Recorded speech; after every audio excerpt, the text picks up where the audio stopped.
ছাত্রের কলার চেপে করলেন কেন আপনারা? আমার ছাত্রের কলার, আমার ছাত্রের মুখে হাত দিলেন কেন? বাংলাদেশের মুখে চাপ ধরে আছেন। পুলিশ ভাইদেরকে বলি, এদের বাপ মা নাই, এদের আত্মীয় স্বজন নাই, এদেরকে কেউ বলে না যে তোমরা কি করছো? বুলেট আপনি দেখেছেন, বাবা মায়ের আর্তনাদ, অভিশাপ আসমান কাঁপে। একটা মারবেন 10টা আসবো, 10টা মারবেন লক্ষ আসবো। সারা দেশের মানুষ, মা বাপ সব একসাথে দাঁড়াবো। কিছু হটবা না, ভয় পাবা না। তোমাদের শিক্ষক আমরা লজ্জা পাই, তোমাদের থেকে শিখেছি। মানুষ করার জন্য আমাদের কাছে শিক্ষকদের কাছে পাঠিয়েছিল, কি জবাব দিব? আমার তো কোনো মুখ নাই, আমি শিক্ষক, আমার ভাষা নাই।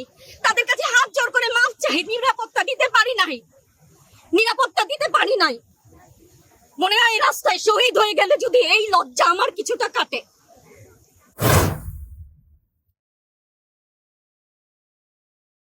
কত কিছুই তো বলছে, বাম্পার ফলন, লেবুর বাম্পার ফলন, বলেন না একটা বাঙালি দেখান যে এই কথাটা বিশ্বাস করে। এসব বলে আমাদেরকে আরো মানে এটাকে বিরক্ত হওয়া বলবো না, বিরক্ত হওয়ারও সীমা ছাড়িয়ে গেছে।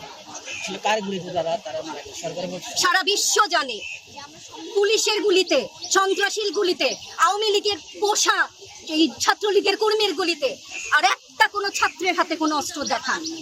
আমার মুগ্ধ মরলো কেন? ওই ছোট ছোট বাচ্চাগুলো মরলো কেন? আমার ছাত্রের কলার চেপে করলেন কেন আপনারা?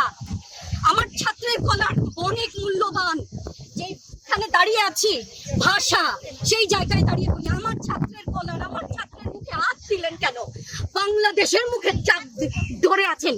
এই সমস্ত ভয় আর দেখিয়েন না, অনেক হয়েছে, আর না, আর না। আমার ছাত্রদেরকে টেনে টেনে ধরে নিয়ে যাচ্ছে, কি হিসাবে, কোন বিচারে? আপনারা বলেন যে ওদের গলা দিয়ে কিছু বলেন না। রাস্তার যে একটা মূর্খ মানুষ, যার লিটারাল সেন্সে কোনো ক খ গ ঘ শিক্ষা নাই, সেও জানে, সেও দেখেছে এটা আগের যুগ না। ইনফরমেশন সবার কাছে আছে।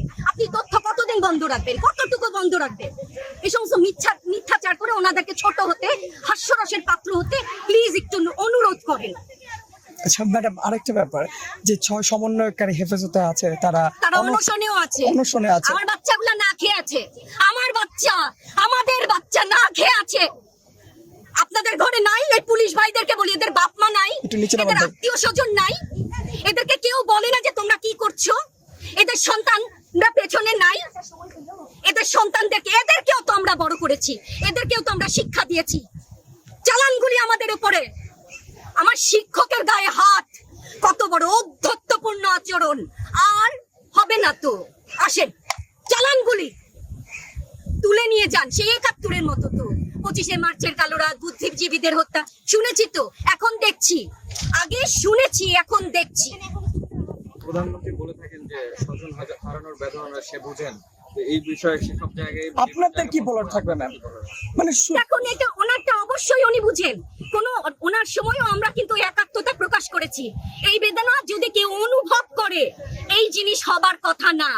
উনি যদি সত্যিই বুঝতেন, মুগ্ধের মা, অন্য যতগুলা শিশু থেকে শুরু করে, শিক্ষার্থী থেকে শুরু করে, মরে গেলে এই বেদনা বুঝবে। আমার 6টা সন্তান যে ওখানে টিভি অনশনে আছে, তাদেরটা কে বুঝবে?